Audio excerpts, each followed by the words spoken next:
Hi there, and welcome to this session by the Academic Skills Team at UWS about presentations. My name is Linda Riches, and I'm one of the Academic Skills Advisors at the university. This short video will get you thinking about possible issues when presenting, as well as offering some guidance on how to prepare. And we'll also look at some of the areas to consider when you're doing online presentations. Before we start, I'll just mention that the slides on the video have subsections at the left-hand side so that you can easily find a particular section if you need to go back and watch it again.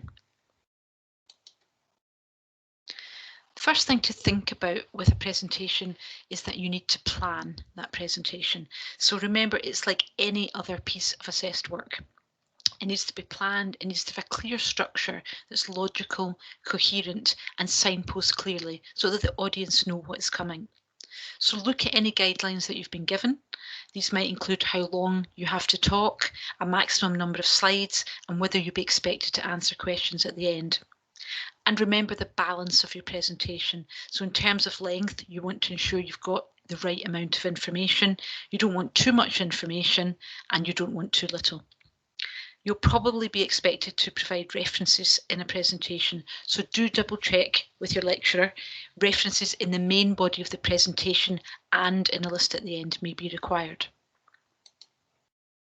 It's also important to think about your audience. So who is this information intended for? If you assume that they've got no prior knowledge, they are only going to know what you tell them. So what do they actually need to know? And think about yourself when you watch your presentation. We easily get distracted. Sometimes we start looking at our phones. Audiences do get easily bored. So it's your job to entertain and engage that audience, or at the very least, keep them awake. In terms of presentation tools, PowerPoint gets a bad reputation, but there's not really anything wrong with it. It's really more just the way that people use it. Avoid the cliches, so avoid using all the whistles and bells, even on PowerPoint, the clip art, the needless animations, images or backgrounds that don't actually contribute to the content. Because sometimes that can just add to your stress when presenting, and it just gives you more potential for things to go wrong. One of the positives about PowerPoint is that it's quite familiar to most of us, and you probably already have an idea of how to use it. If not, there are plenty of how-to videos online that will explain that really clearly. There's always new flavour of the month programmes and different software that people like to use instead. So a couple of examples there, Prezi and Sway. And it's okay to use these if you want to, but don't prioritise the look and feel of a bit of software over the actual content. If you're spending too much time concentrating on software and how it works, then you might be better spending that time actually on content and practicing your presentation. One of the questions we get asked quite a lot is how many slides should you use in a presentation? And there's no hard and fast rule for this. So it really depends on what the guidelines say, how long you've got to present for, and how much information you need to get across. But remember that your slides should be a guide to the topic, and you do need to avoid reading from the slides. As a rule of thumb, you could think about talking for a couple of minutes per slide, or you can follow the rule of 3, where you have a beginning, middle, and an end, and you have 3 images and 3 main points on each slide. However many slides you do have, be clear on how many points you're making, ensure that you're organised, and that the content has a logical flow. Think about how you use visuals in a presentation. So as you can see on this example, cramming your slides with text doesn't look great, and there's a real temptation for you and the audience to just start reading off the slides. That means you're not going to be looking at the audience. It means that they will become quite distracted and bored, and it makes your speaking pointless because the audience will be reading the slide rather than listening to you. So choose any text wisely. Think about keywords and images that maybe act as prompts for you and help you make important points that the audience can remember. If you decide to use graphics, charts or diagrams, think about where you're using them and make sure that it's clear the purpose of it on the page or on the slide. As you can see in this slide here, using lots of different text, having charts that are not clearly marked and can make it really difficult for the audience to follow. Can't stress enough how important it is to practice for a presentation. So you want to be speaking about your topic. You don't want to be reading from a script. You can use prompt cards, but just add prompt words and phrases rather than whole sentences. And sometimes what you can find is that actually creating those cards helps you to embed that information. So actually when it comes to the presentation, you only really need the keywords and the cards just as a little bit of a prompt for you. And actually, the more you practice, the better and more comfortable you're going to feel. Know your content inside out, so don't just memorise words, actually understand the topic. Then if there's a distraction in the session, if a phone goes off or there's some kind of delay, then you can get back on track with a key prompt word. Also really important to practice with a timer. So have a go at talking at a natural pace and work out whether you are under or over time and make some adjustments and try again. And these days you can record on your phone, you can record on Zoom or Teams. There are lots of ways that you can record and work out exactly how you're speaking, how you look, and how much time the presentation is taking. If you are far over or far under, consider whether you have too much or too little content, and don't be tempted just to speed up the speech or slow it down in order to meet the time frame. On the day itself, how do you feel on the day of a presentation? I know that for me, I can feel quite nervous. So it's really important that you think about some things you can do on the day that are just going to help you calm those nerves. I can't promise you won't feel nervous, but there are things you can do to sort of just calm yourself down. One of the things is to be early. So whether you're doing that presentation in person or online, don't add extra scope for stress by turning up late or logging on at the last minute. So being nervous is absolutely normal, but try some techniques if that is really stressing you out. So apps like Headspace or some breathing exercises might help. Try to appear confident even if you don't feel it. Most people who present will admit to being nervous.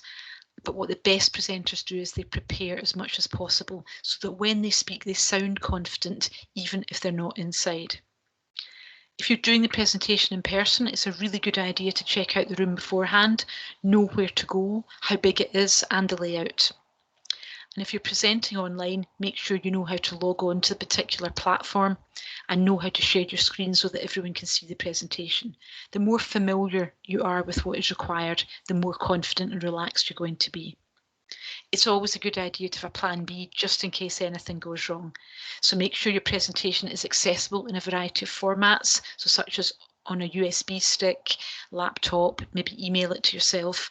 I know that I always print out a copy of a presentation, whether I'm online or in person, so just so I've got a copy to fall back on if I need to. As I mentioned earlier, we all get nervous and coping with nerves can be really difficult.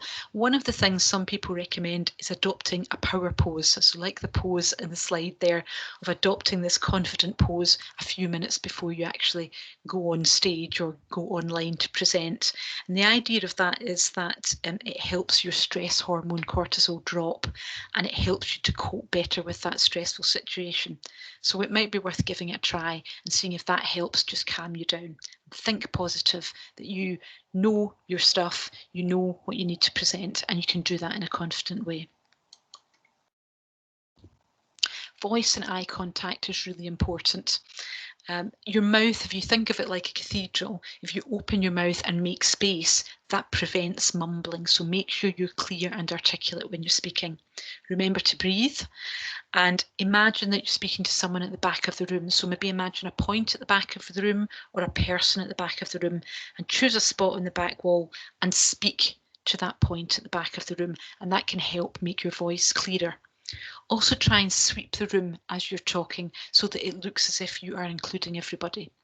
And that can be a bit more difficult to do online, thinking where to look, but try your best to do that if you can. Think about your body language. So there are lots of things you can do to help with body language. You might be someone who gesticulates a bit and uses your hands. If that helps you, then do that, but try not to do that too much. you might prefer to have your hands behind your back, or you might prefer to hold on to something, maybe some cards or a bit of paper, if that helps. So try and be confident, try and have that open sort of body language. Try not to look all kind of hunched like the other guy in the picture, where he looks sort of, downcast, and he's got his hands folded and he doesn't look very comfortable. There are quite a few areas to consider when you're presenting online, and it's maybe worth just making a little note, maybe pausing this presentation and making a little note yourself of areas that you think you would have to consider when presenting online. There are lots of them, but some of them to think about. Your appearance, first of all, so make sure that you look the part, that you look smart enough for the presentation. Lighting is quite an important one, so make sure that people can see you. Sometimes when people present, they're sort of sitting in the darkness, so make sure if you can that you've got a good light source. Also think about the background, because even if you are sharing slides, they might still be able to see you in the corner of the screen, so you want to appear professional. You can use backgrounds. Most of the online platforms like Zoom and Teams have online backgrounds that you can put, or you can blur the background if you prefer. Make sure your voice is clear, so it's really easy to kind of mumble when you're doing a presentation, and then it's difficult for people to hear. A headset and microphone might really help with this, because that really helps your diction and it really helps you come across quite clearly. Obviously, the big one with online presentations is technical difficulties. So do try and have a backup option, whether that's having sent a copy of the presentation beforehand so that the lecturer knows what to expect, or sending it afterwards if there's been some technical issues. Technical issues do happen to all of us, so try not to worry too much if something happens. It can be overcome. You will be able to present at some point. Whatever type of presentation, and whether it's online or not, practicing really is the key to success. And remember, you can book an appointment with an academic skills advisor to practice your presentation, and we'll give you some feedback. So that's just a brief overview of some of the things to think about when you're presenting. Do remember that there are other resources available to help. As I mentioned, you can book a 30-minute one-to-one appointment with any of the academic skills advisors to practice or discuss your presentation. We offer small group appointments, so if a few of you just wanted to have a chat about presentations generally, then you could just email us on skills@uws.ac.uk and we can arrange that. Also, have a listen to our podcast, A Wee Blether About, where academic skills advisors discuss a range of academic skills issues. And we try and keep the podcast to around 20 minutes. The beauty of that is you can listen to us while you're doing something else. And don't forget, our Careers and Skills web pages have lots of information about academic skills. I hope you found this helpful, and thank you for listening.